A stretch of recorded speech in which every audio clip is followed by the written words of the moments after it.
Welcome to icon India. This is icon Raju sir.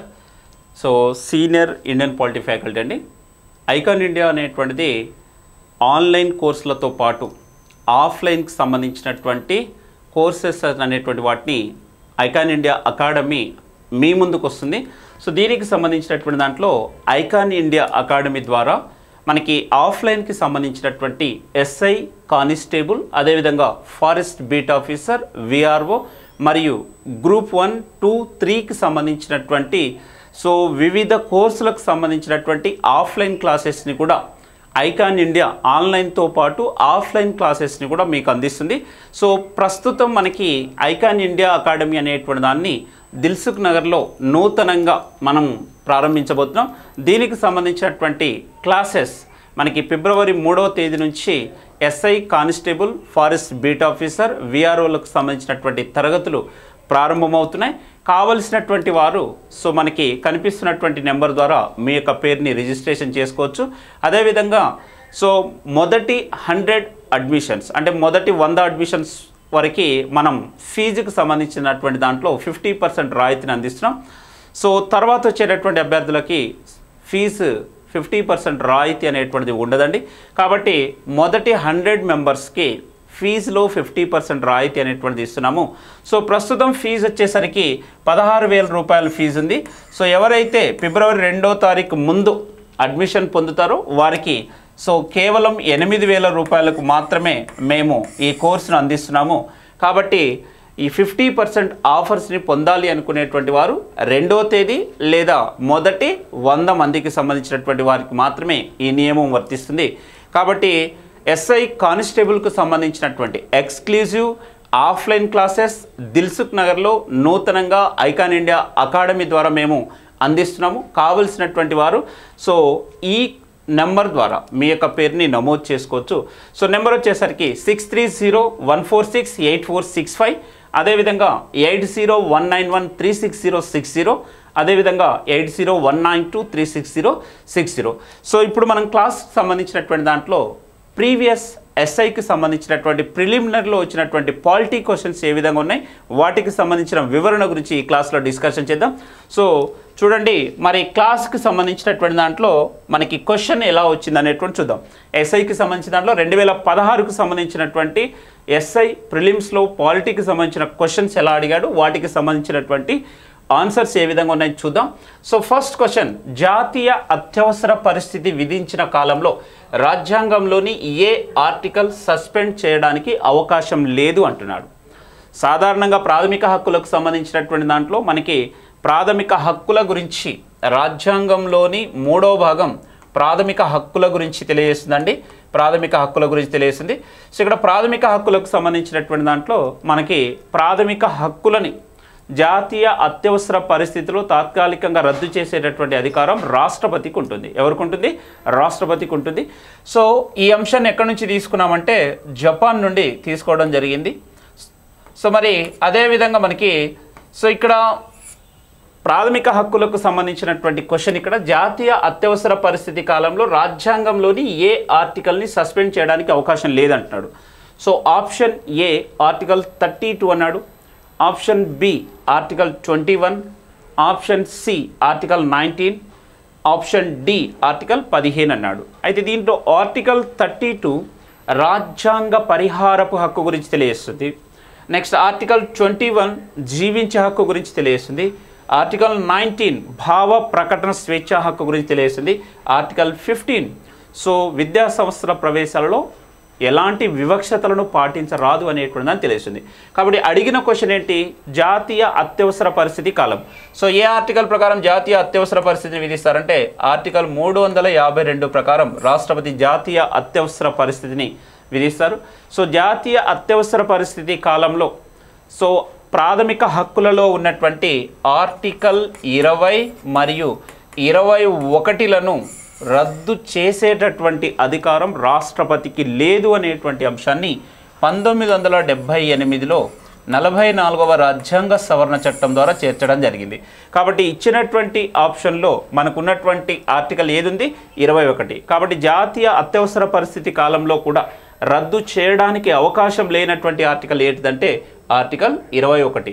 అంటే ఏ ఆర్టికల్ని రద్దు చేసేటటువంటి అధికారం రాష్ట్రపతికి లేదని చెప్తున్నాం? 20, 21 అని. కాబట్టి ఇచ్చినటువంటి ఆప్షన్లో 20 ఉందా అంటే లేదు, కేవలం 21 మాత్రమే ఉంది.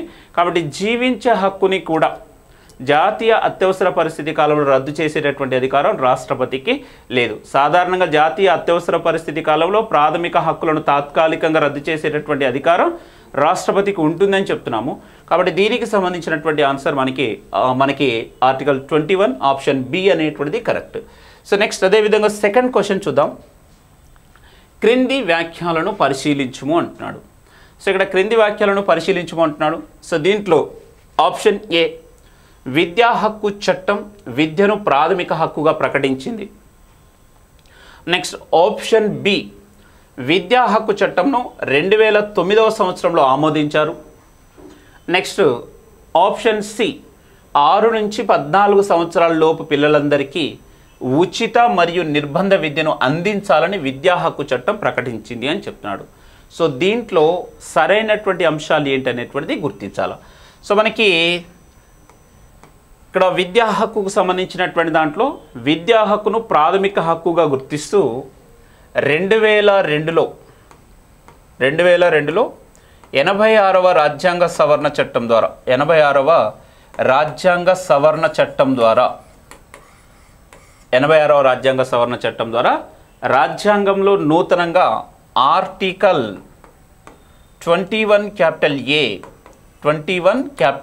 అనేటువంటి ఆర్టికల్ని చేర్చారు. అలా చేర్చి విద్యను ప్రాథమిక హక్కుగా గుర్తించడం జరిగింది. కాబట్టి ఆప్షన్ ఏ అనేటువంటిది కరెక్ట్. నెక్స్ట్ అదేవిధంగా రెండో ఆప్షన్ ఏంటి, విద్యా హక్కు చట్టంను 2009వ సంవత్సరంలో ఆమోదించారని చెప్తున్నారు.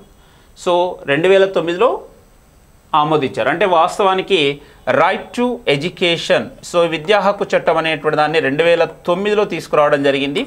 సో ఇది ఎప్పటి నుంచి అమల్లోకి వచ్చిందంటే 2010 ఏప్రిల్ 1 నుంచి విద్యా హక్కు చట్టం అనేటువంటిది అమల్లోకి వచ్చింది. కాబట్టి సో ఇక్కడ విద్యా హక్కు చట్టానికి సంబంధించినటువంటి దాంట్లో ఆమోదం పొందింది ఎప్పుడంటే 2009. నెక్స్ట్ విద్యా హక్కు చట్టానికి సంబంధించిన దాంట్లో 6 నుంచి 14 సంవత్సరాల లోపు పిల్లలందరికీ ఉచిత మరియు నిర్బంధ విద్యను అందించాలని విద్యా హక్కు చట్టం ప్రకటించింది.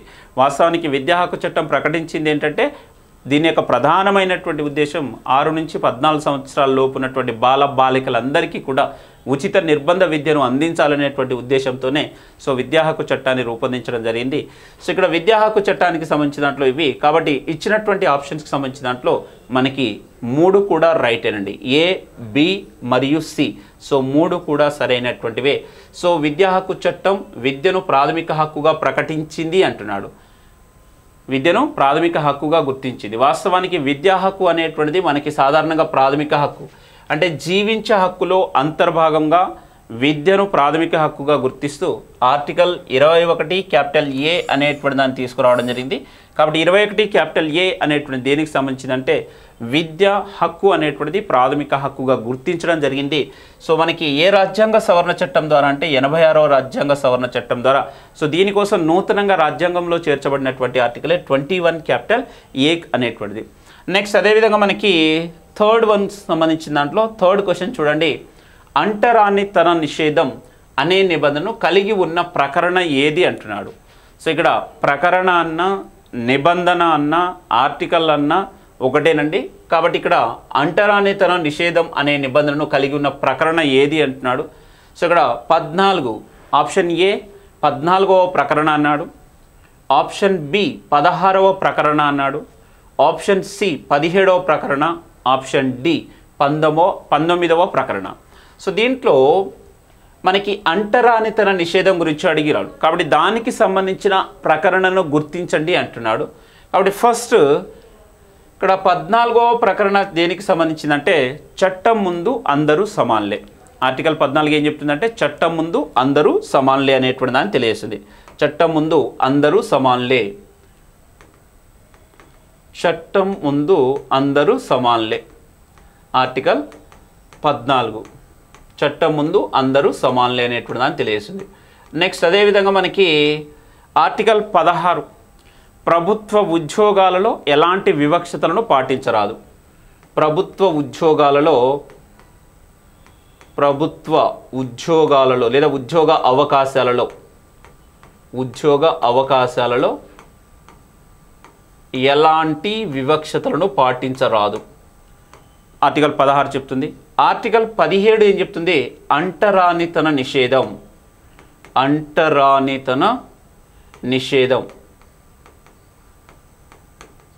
నెక్స్ట్ ఆర్టికల్ 19 భావ ప్రకటన స్వేచ్ఛా హక్కు. భావ ప్రకటన స్వేచ్ఛా హక్కు గురించి తెలియజేస్తుంది. కాబట్టి ఇచ్చినటువంటి క్వశ్చన్లో దేని గురించి అడిగాడు? అంటరానితన నిషేధం గురించి అడిగాడు. కాబట్టి అంటరానితన నిషేధం గురించి తెలియజేసేటటువంటి ఆర్టికల్ ఏంటిదంటే ఆర్టికల్ 17 అనేటువంటిది అంటరానితనాన్ని నిషేధిస్తుంది. సో ఇక్కడ ఆర్టికల్ 17 అనేటువంటిది దానంతటా అది అమల్లోకి రాదు. సో ఆర్టికల్ 17ను అమలుపరచడం కోసం పార్లమెంట్ ప్రత్యేకమైనటువంటి చట్టాలని రూపొందించాలి.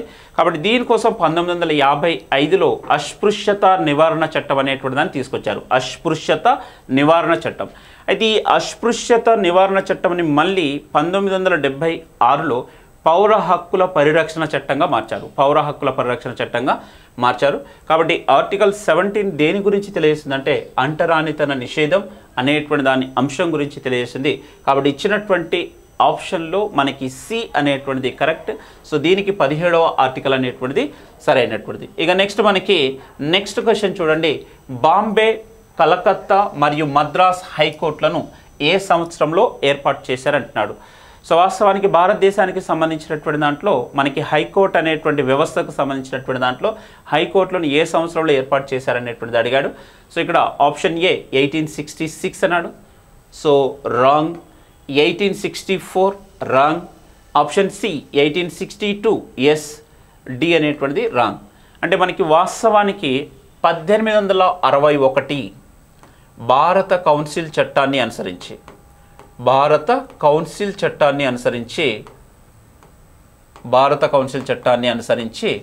సో 1862లో నూతనంగా 3 హైకోర్టులని ఏర్పాటు చేశారు.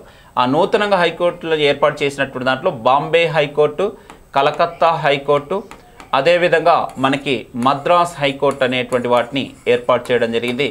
సో ఇక్కడ హైకోర్టుకు సంబంధించినటువంటి దాంట్లో మనకి భారతదేశంలోనే అతి ప్రాచీనమైనటువంటి లేదా పురాతనమైనటువంటి హైకోర్టుగా వేటిని పేర్కొంటారంటే ఈ 3 హైకోర్టులను మనం పిలవచ్చు.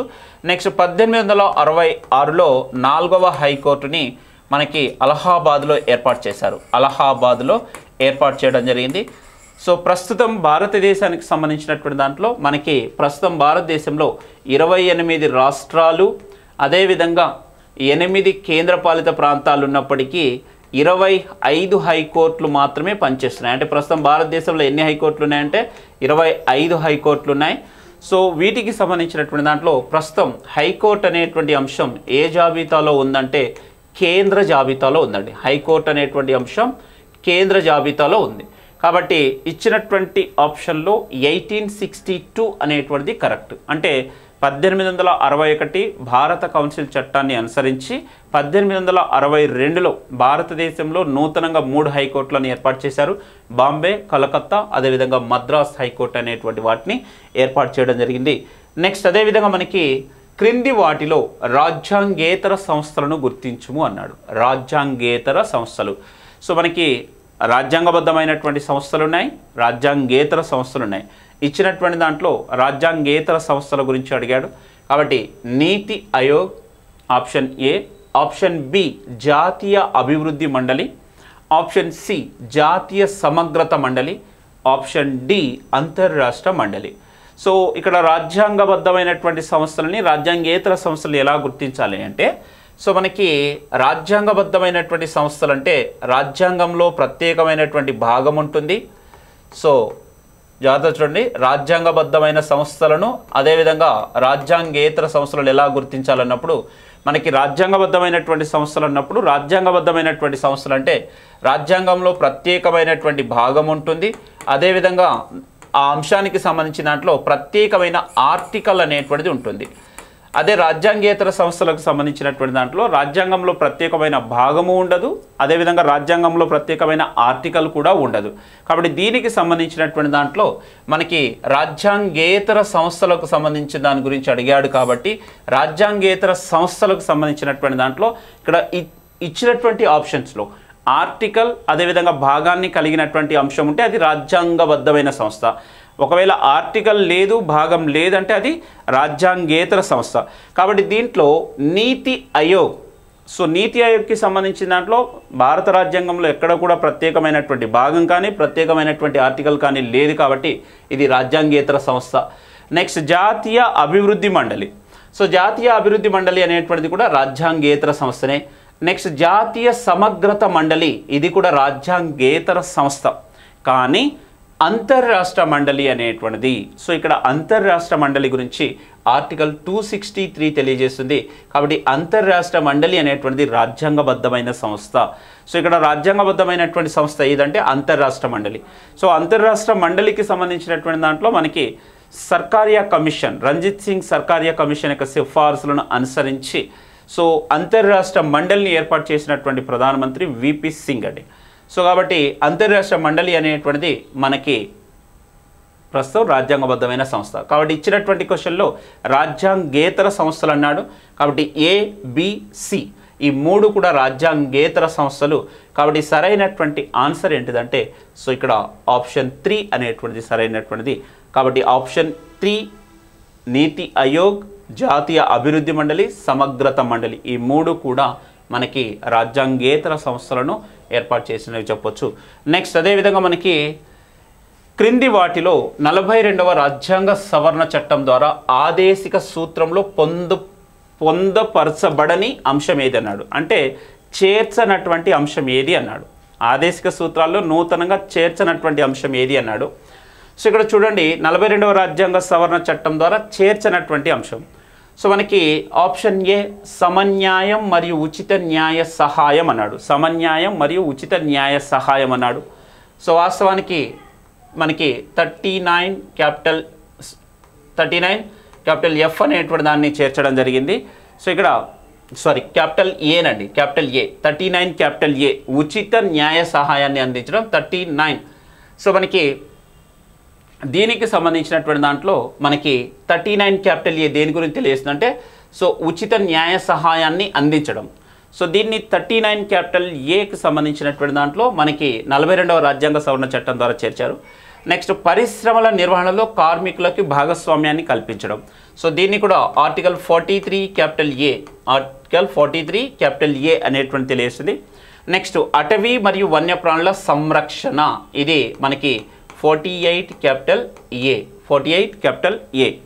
సో మరి గోవధను నిషేధించుట అనేటువంటి దానికి సంబంధించిన దాంట్లో ఆర్టికల్ 48 అనేటువంటిది గోవధను నిషేధించుట గురించి తెలియజేస్తుంది. అంటే సో చేర్చనటువంటి అంశం ఏదంటే డి అనేటువంటిది చేర్చలేదు. ఇది రాజ్యాంగం అమల్లోకి వచ్చినప్పుడు ఆదేశిక సూత్రంలో చేర్చబడినటువంటిదే.